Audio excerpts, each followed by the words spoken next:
지금 교회에서 교회 간의 수평 이동만 거의 일어나고 있다고 말하고 있죠. 그래서 새롭게 예수를 믿고 전도대에서 교회를 나오는 게 아니라 그냥 교회에서 교회로 이동하고 있다는 것이죠. 각 나라마다 교회 기독교의 성장률이 1%가 안 되고 더군다나 이 성장률이 마이너스로 지금 바뀌고 있다는 것이죠. 오히려 예수 믿는 사람들이 감소하고 있다는 것입니다. 새롭게 전도는 일어나지 않고 이렇게 교회 간에 이동하다가 빠지고 그리고 실족하고 또 믿음을 잃어버리는 그런 시대가 왔다는 것입니다. 이런 가운데 더욱더 초대교회는 어땠는가, 예수님이 어떤 원리로 교회를 심으셨는가, 이것은 굉장히 중요하다고 생각합니다. 왜냐하면 예수님이 세우신 교회는 지금처럼 휘황찬란한 건물이 있던 것도 아니고 수만 명씩 모이는 무슨 회중이 있던 것도 아니었습니다. 정말 로마의 핍박 가운데 지하 무덤으로 들어가고 가정 모임으로 들어가서 정말 소그룹으로 모였는데 로마의 10분의 1도 안 되는 인구가 로마를 뒤집어 놓았던 것이죠. 그 기독교 인구가요. 이런 일이 지금 중국에서 일어나고 있다고 하는 것입니다. 그런데 이 중국도 역시 초대교회와 같은 원리로 지금 중국 요즘에 뉴스 나오는 거 보시죠? 굉장히 지금 탄압이 심각합니다. 막 교회를 부수고요, 막 적발해서 감옥에 집어넣고요, 지도자들을 지금 처형 벌을 주고요. 이런 지금 상황인데, 이럼에도 불구하고 중국에서는 기독교 성장률이요 한 해 10%래요. 엄청난 성장률이죠. 그래서 자료를 보니까요 2020년 내년이죠 경에는 중국 인구의 13%에서 17%에 달하는 1억 6천만 명에서 2억 5천만 명이 기독교인이 될 거래요. 엄청난 것이죠. 야, 어떻게 교회도 없고 우리가 이렇게 좋아하는 무슨 시스템도 부족하고 무슨 좋은 찬양팀이 있는 것도 아니고요, 성가대가 있는 것도 아니고 몰래 예배 드리는데 어떻게 이렇게 파워풀하냐는 거죠. 이게 바로 예수님이 심으신 소그룹의 힘이라는 것이죠. 그래서 중국이요 2025년 약 앞으로 5년 뒤에는요 최대 3억 명에 이를 수 있다고 합니다. 3억이면은 영어로 말하면 어떻게 되죠? 예, 모르겠습니다. 네. 예? 300 밀리언이요? 예. 3억 명. 예. 와. 그리고 2025년이 되면요 중국이 미국, 한국을 다 제치고요 세계 최대 선교사를 파송하는 나라가 된다는 거예요. 예. 이렇게 초대교회와 비슷한 성장을 하고 있다는 것입니다. 그 이유가 뭘까? 예. 예수님이 전도하신 방법대로 이들도 하고 있다는 것이죠. 그래서 이들 교회들의 공통점을 생각해 보면 예수님이 이 땅에서 하신 대로 교회를 하고 있다는 거예요. 근데 지금 우리 교회들은 얼마나 그 초대교회에서 멀리 떨어져 와 있는지 몰라요. 아마도 종교개혁이 다시 한번 일어나야 되는 때가 지금이 아닌가 생각할 정도로 우리가 예전에 캐톨릭 막 비방하고 그랬습니다. 그런데 우리 기독교도 지금 다시 원래의 기독교로 돌아가야 하는 운동이 일어나야 할 만큼 멀리 오지 않았냐는 거예요. 지금 많은 교회들은 소수의, 우리 수련회 때 나눴죠? 소수의 어떤 교역자들, 스태프들을 고용해서 그들이 열심히 제주를 부리게 하고 사람들은 뒷전에 서서 그것을 바라보고 박수치고 관람하는 교회화 돼가고 있다는 것입니다. 예수님이 디자인하신 교회는 모든 성도들이 하나가 되어 바로 자신의 은사대로 섬기는 교회였다는 것이죠. 그런데 교회가 커지면 커질수록 이런 것들이 잘 될 리가 없죠. 그리고 그런 사람들의 입맛을 맞추기 위해서 교회는 언제나 더 새로운 것, 새로운 프로그램, 새로운 교육, 세미나 이런 것들을 만들어내고 있고 더 감동스러운 찬양, 더 멋진 어떤 프로그램 이런 것들로 계속 수준을 높여가고 있는 것 같이 보이지만 그러나 능력이 사라지고 있다는 것입니다. 예수님이 그래서 어떻게 전도를 하셨는가 한번 생각해 보면요 오늘 본문 말씀처럼 예수님은 처음부터 소그룹을 마음속에 가지고 계셨습니다. 그래서 먼저 같이 일할 수 있는 제자를 찾으셨습니다. 예, 먼저 예수님은 제자를 찾으셨어요. 회중을 부르시 않으셨습니다. 소수의 제자를 찾으셨습니다. 오늘 말씀이 그것이죠. 사역의 시작, 예수님은 제자를 찾으셨어요. 그리고 예수님은 회중에게 절대 집중하지 않으셨습니다. 몇 사람이 모이건 5천 명이 모이건 10,000명이 모이건 예수님은 그것에 흥분하지 않으셨어요. 예수님은 오직 자기가 당신이 세우신 소그룹의 제자들에게만 신경을 쏟으셨다는 거예요. 여러분, 앞으로 샘터 모임을 할 때 우리 모임이 몇 명 모이건 많이 모이건 우리 교회가 몇 명 모이건 이것에 집중하면 우리 함정에 빠질 수 있습니다. 지금 보니까요, 숫자라는 건 다 허수더라고요. 지금 보시잖아요. 많은 교회들이 힘들어하고 깨지고 갈라지는데 심지어는 수백 명 되는 교회들도 한순간에 깨지고 갈라지기도 합니다.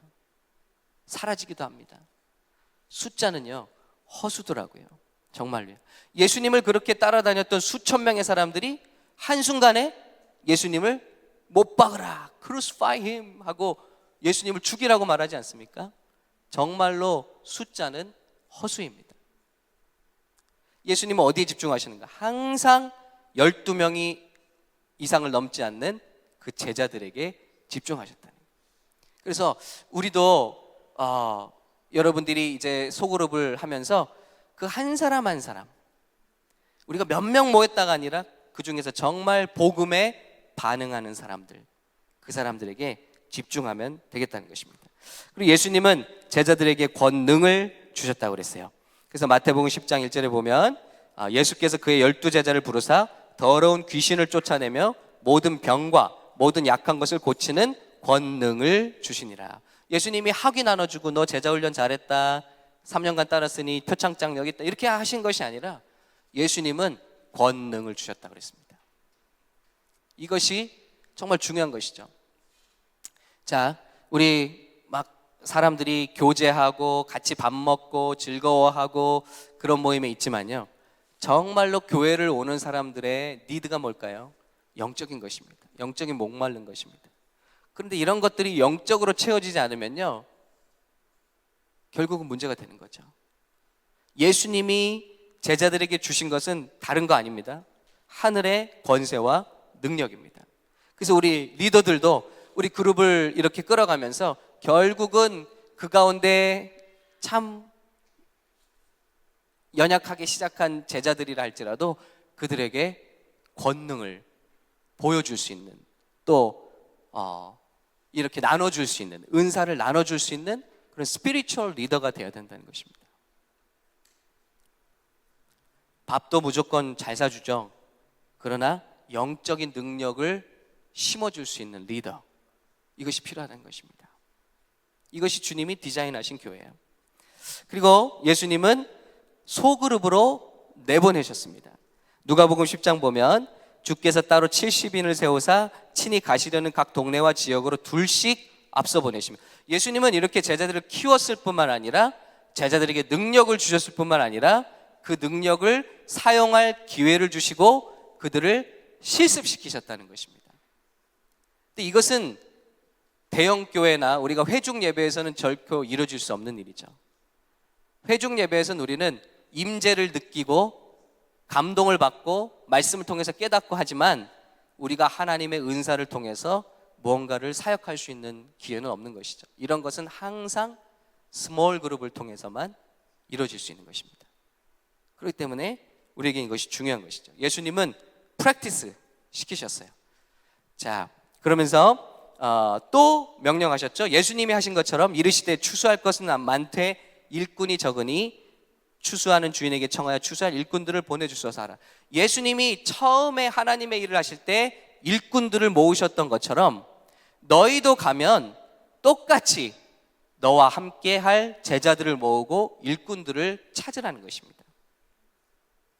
그래서 제자가 또 다른 제자를 낳는 것이죠.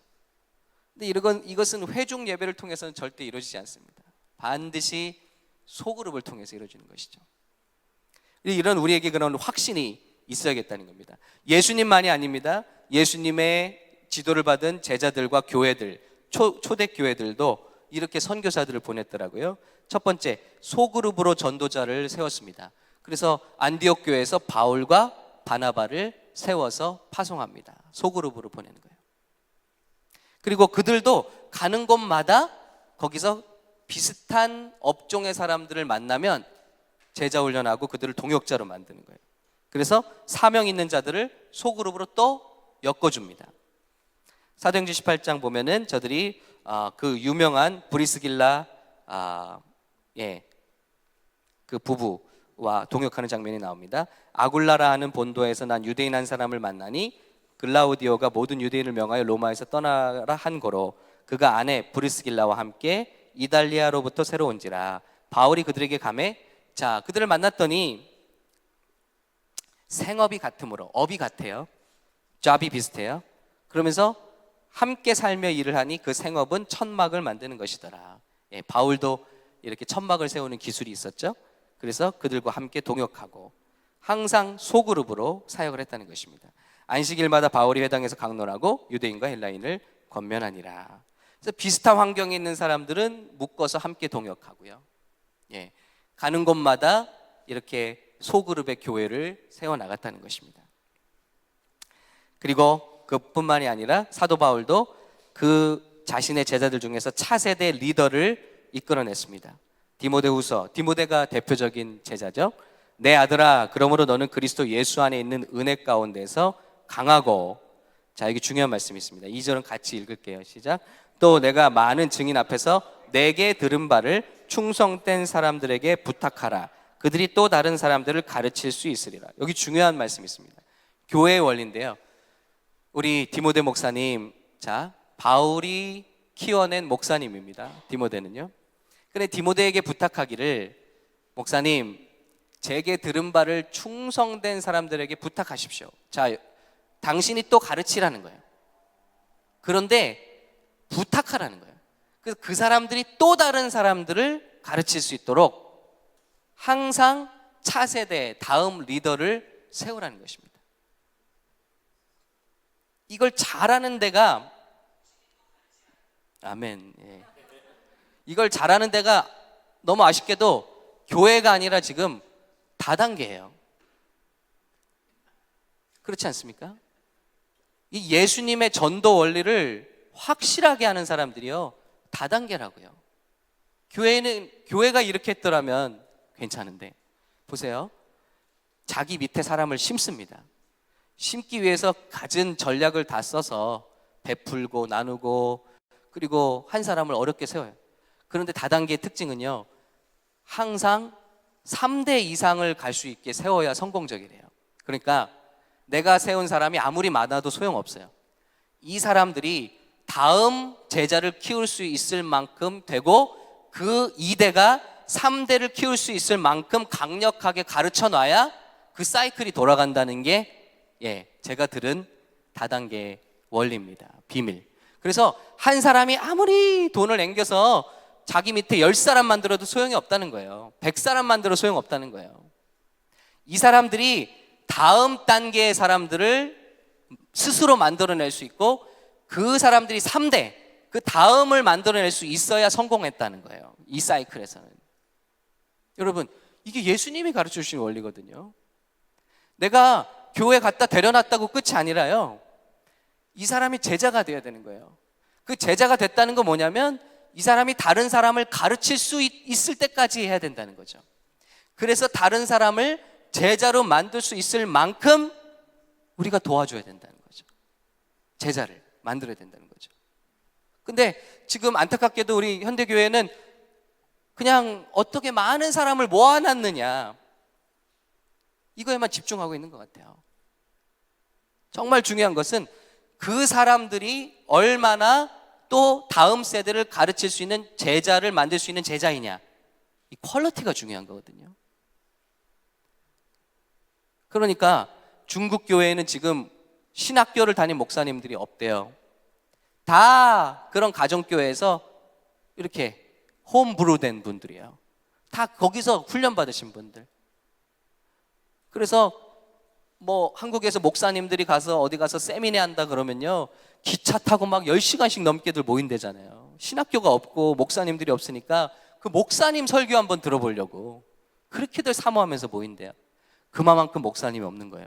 그런데요, 한국 교회보다 100배는 능력이 있는 것 같아요. 왜냐고요?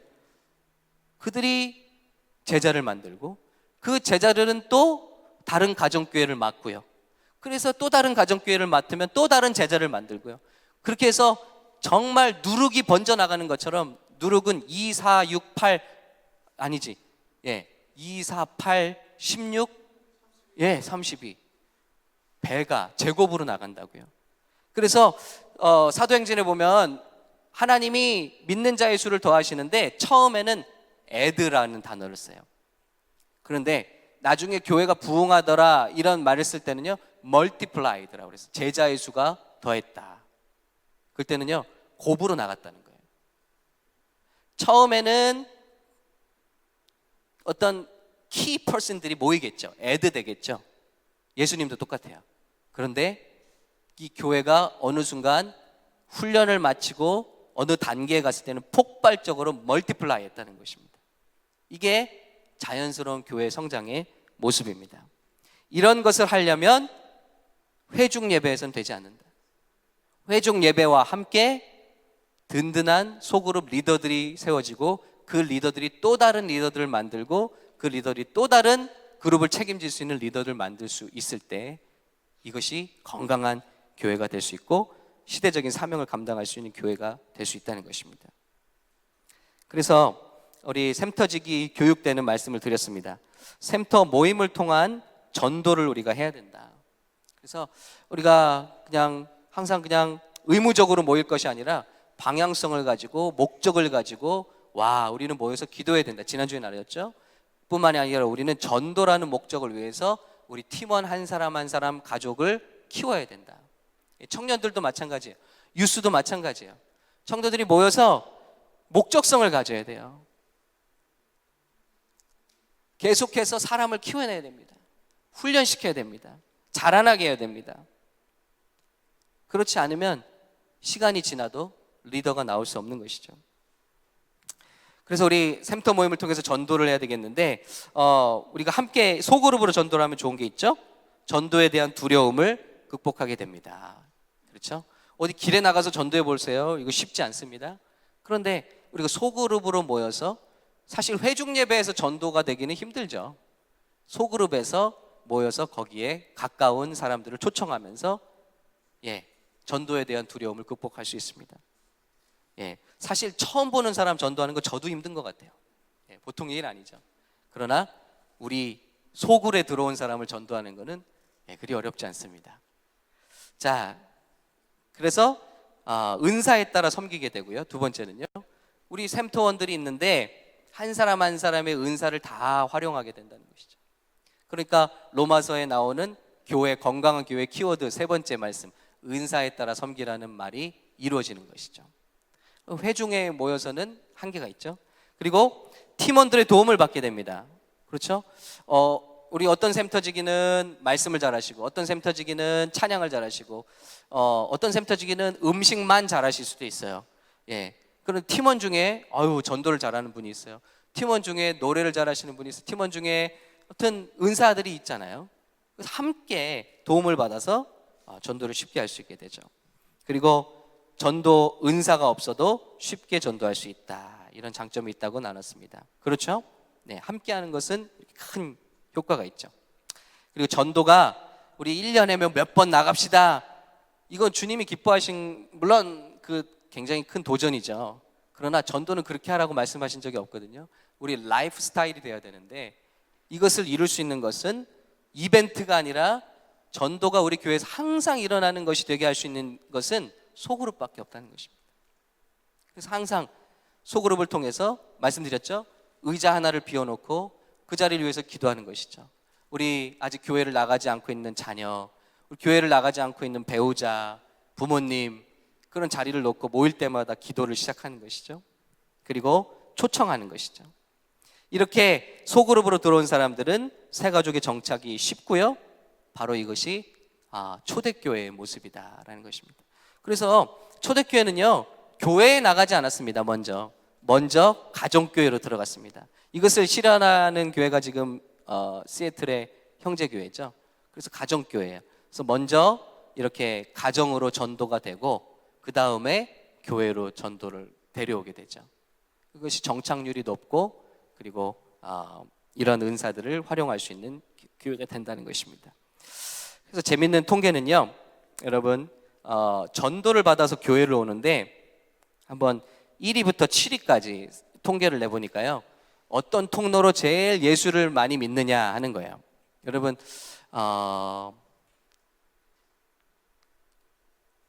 1위는 이따 개스해 보도록 하고 7위부터 해볼게요. 7위를 살펴보면요 0.5%예요. 예수 믿게 된 사람. 물론 한국의 통계니까 미국이랑 다를 수는 있습니다. 그런데 꼴찌가요, 대전도 집회. 무슨 집회 통해서 새롭게 예수 믿게 되는 것은 거의 힘들다는 거예요. 그러니까 교회를 다녔는데 내가 성령 충만을 받거나 아니면 변화를 받거나 뭐 이런 일들은 있지만 생판 예수 모르는 사람이 전도 집회 와서 예수 믿는 건 너무 적더라는 거예요. 의외로요, 우리 생각보다. 자, 그리고 6위는요 1%에서 2% 어떤 특별한 필요. 뭐 김치가 먹고 싶어서 왔어요, 아니면 교회 도움이 필요했어요. 그래서 그냥 예수 믿으려고 간 게 아니라 교회 도움 받으려 갔는데 예수를 믿게 됐다, 이런 거예요. 그러니까 교회가 막 사회에 어떤 무슨 이렇게 활동을 하면서 이렇게 하면 전도가 될 거라는 것도 사실 착각이라는 거죠. 별로 그렇게 전도가 이루어지지 않는다는 거예요. 도움만 받고요, 예수 믿고 변화되지는 잘 않는다는 거예요. 5위는요 자발적으로, 이게 더 높아요. 우리 정명수 집사님처럼 그냥 교회로 들어왔어요. 불교 집안에서 자라셨는데 누가 나 안 끌어주나 하고 기다려도 끌어주는 사람이 없으니까 그냥 교회로 들어오셨어요. 그랬더니 성령님이 그냥 하나님이 성령을 부어주시고 교회 들어오시는 날 변화받고 그날부터 다음 날부터 새벽기도 시작하셨대잖아요. 자발적으로. 이거 하나님의 진짜 감동이죠. 그 다음이 4위가요 교회 프로그램. 뭐 이제 교회에서 갖가지 프로그램을 하잖아요. 그런 프로그램에 방문했다가 이제 예수를 믿게 되는 경우. 그리고 3위가 뭘까요? 한번 여러분 게스해 보시겠어요? 3위. 이제 1, 2, 3위 남았습니다. 3위. 4에서 5%고요. 주일학교. 그러니까 나 어렸을 때 주일학교 가서 예수 믿었다는 사람이 그래도 많더라는 것이죠. 그러니까 주일학교가 굉장히 중요한 것이죠. 혹은 교회를 떠났어도 나중에 예수를 믿고 회고해 볼 때 나는 주일학교에서 예수를 믿었구나, 주일학교에서 복음을 들었구나 하는 경우가 많더라는 것이죠. 자, 2위가 제 뜻밖인데 놀라워요. 2위가 뭘까요? 모태신앙? 네네. 그게 안 나왔네, 그죠? 아마 1위에 나올 것 같아요. 2위는 목사라고 돼 있어요. 목사. 그래서 아마도 이제 전도하시는 분들의 영향인 것 같아요. 그래서 목사님을 통해서 예수를 믿게 됐다. 그런 고백들이 있습니다. 자, 그래도 높은 비율이죠. 자, 대망의 1위가 뭐냐면요. 근데 여러분 보세요. 지금 저 퍼센트를 다 합쳐도요 10%가 될까 말까 해요. 이 사람들 다 합쳐도 10%, 15%, 뭐 20% 밖에 안 되는 거예요. 근데 대부분 응답자의 75%에서 90%가 뭐라고 얘기했냐면요, 친구 혹은 친척, 이웃을 통해서 예수를 믿게 됐다라는 거예요. 전도되었다. 그러니까 전도가 우리 생각처럼 이렇게 그냥 교회로 한번 나오는 거 굉장히 신기한 일이라는 거예요. 친구, 친척, 가장 가까운 사람들로부터 권유를 받고 교회를 가거나 말씀을 듣거나 예수를 믿기 시작해서 여기까지 왔다는 거예요. 전도 통계도 이렇게 말씀하고 있는 거죠. 근데 이런 사람들이 과연 교회로 들어올 때 가장 좋은 관문이 뭐냐는 거죠. 그러니까 더욱더 회중 예배가 아니라 전도는 이런 구역을 통해서 일어나는 것이 옳다는 것입니다. 맞다는 것입니다. 그래서 중국 교회가 큰 교회가 없어도 1억, 2억, 3억씩 예수를 믿고요. 초대교회가 모이는 장소 하나 없어도 로마를 뒤집어 놨던 것처럼 이렇게 가능해진다는 것입니다. 지금 너무 많이 우리가 변해 있죠. 그래서 우리 샘터 모임에 대한 확신을 가지셔야 된다. 우리는 초대교회 같은 모임을 갖는 거다. 그래서 그냥 교회에서 한 달에 몇 번 하는 거니까 의무적으로 하게 되면요, 실패합니다. 이것에 대한 우리가 참여도를 가지고 마음을 가지고 전도 모임으로 만들기 위한 전략을 가져야 되는 것이죠. 그래서 몇 가지를 좀 정리해 보면요, 첫 번째는요, 대상자를 위해서 먼저 기도를 해야 됩니다. 항상 전도의 문은 기도를 통해서 열리게 되어 있습니다. 사도행전을 보시면 모든 전도의 문이 기도할 때 열렸어요. 여러분 기억하시죠? 고넬료 가정이 구원받을 때도 기도로 시작되었어요. 바울이 예수님을 만날 때도 기도하는 사람에게 임했어요. 베드로가 기도할 때 천사가 왔어요. 하여튼 기도가 모든 전도의 시작이라는 것이죠. 그래서 우리가 소그룹을 하면서 특히나 이제 가정 모임을 한 달에 한 번씩 하실 때 자리를 놓고 기도 제목을 받고 가정에서 구원받아야 할 사람들을 놓고 우리가 함께 기도하는 모임부터 시작을 해야 된다는 것이죠.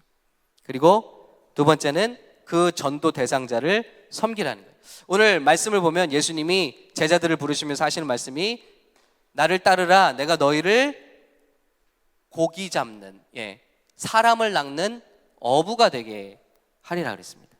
여러분 여기서 물고기를 잡아보신 분은 알아요. 이거는 쉬운 말이 아닙니다. 물고기가요, 종류에 따라서 좋아하는 먹이가 틀립니다. 그렇죠, 집사님? 그리고 종류에 따라서 물속에 사는 깊이가 달라요. 그리고 어떤 것은 빛에 움직이는 걸 좋아하기도 하고, 어떤 것은 냄새를 따라서 쫓아오기도 하고,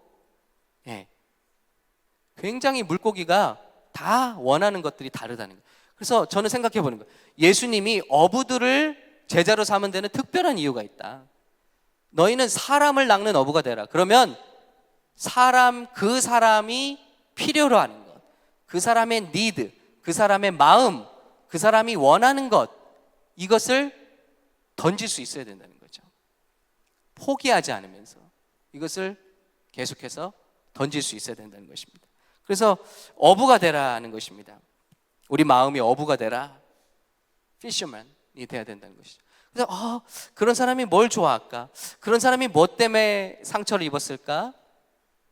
초청하는 대상의 기념일, 필요, 선물을 하라고도 돼 있고요. 식사 대접을 하라고도 돼 있고, 아무튼 이 사람이 지금 필요로 하는 게 뭔가? 골프 친구가 필요한가? 말동무가 필요한가? 우리가 함께 기도하면서 생각해 볼 때 아이디어를 모을 수가 있죠. 그리고 대상자를 초청하는 겁니다. 그래서 정말 놀랍게도 우리가 기도하면서 어떤 일을 하다 보면 뜻밖의 일이 일어나는 거죠. 전혀 생각지도 못했던 전도 대상이 나 그 모임 갈게요 하면서 나오게 되는 거죠. 우리는 그때 너무 행복하고 놀라고 감사하게 되죠. 와, 사람의 말로 절대 안 움직일 것 같은 사람들이 기도하면서 하니까 움직이더라. 그리고 이제 샘터마다 그런 때에 간증을 하나씩 준비해 놓으면 우리 변화받은 사람, 진짜로 샘터에서 먼저 예수 믿고 변화받은 사람이 간증을 준비해 놓으면 그런 간증을 나눌 때 큰 도전이 될 수 있겠다는 것입니다. 그래서 아무튼 예수님이 제자들을 파송하실 때도 모든 믿는 자는 가서 증인이 되라고 그랬잖아요. 목사가 되라고 하지 않았습니다. 선교사가 되라고 하지 않았습니다. 증인이 되라고 그랬어요. 증인은 자기에게 일어난 일을 꾸밈 없이 얘기해 줄 수 있으면 된다는 거죠. 그래서 각 그룹마다 이런 일들이 일어나게 된다면 전도가 될 수 있다는 것입니다. 그래서 우리 소그룹이 우리 샘터 모임이 이런 모임이 되기를 바랍니다. 우리 찬양팀 나오시고 우리 함께 기도할 때 오늘 기도 제목이 있습니다. 이제 이번 주부터 샘터 모임이 시작할 텐데 기도 제목이 세 가지가 있어요. 첫 번째는 우리 샘터 모임이 영혼을 살릴 수 있는 모임이 되기를. 그저 교회에서 한 달에 한 번 모인다 해서 모이는 모임이 아니라 이 샘터 모임들을 통해서 구역마다 교회를 나오지 않고 있던 가족이나 친구나 다른 교회 잘 나가고 있는 사람 아니고요. 안 괜찮고요. 정말 복음을 모르는 사람, 회복되어야 될 사람, 방황하는 사람, 예수를 알아야 되는 사람, 이런 사람들이 나올 수 있는 모임이 되기를 기도했으면 좋겠습니다. 그리고 두 번째는 훌륭한 일꾼들. 우리 예수님의 이 소그룹을 향한 목적은 제자들을 세우고 그 제자들이 또 다른 제자를 세우는 거라고 했잖아요. 그래서 훌륭한 일꾼들이 세워지기를 위해서 기도하고요. 그리고 샘터 모임에서 온 가족이 전도되는 사건이 일어나기를 위해서 함께 기도했으면 좋겠습니다.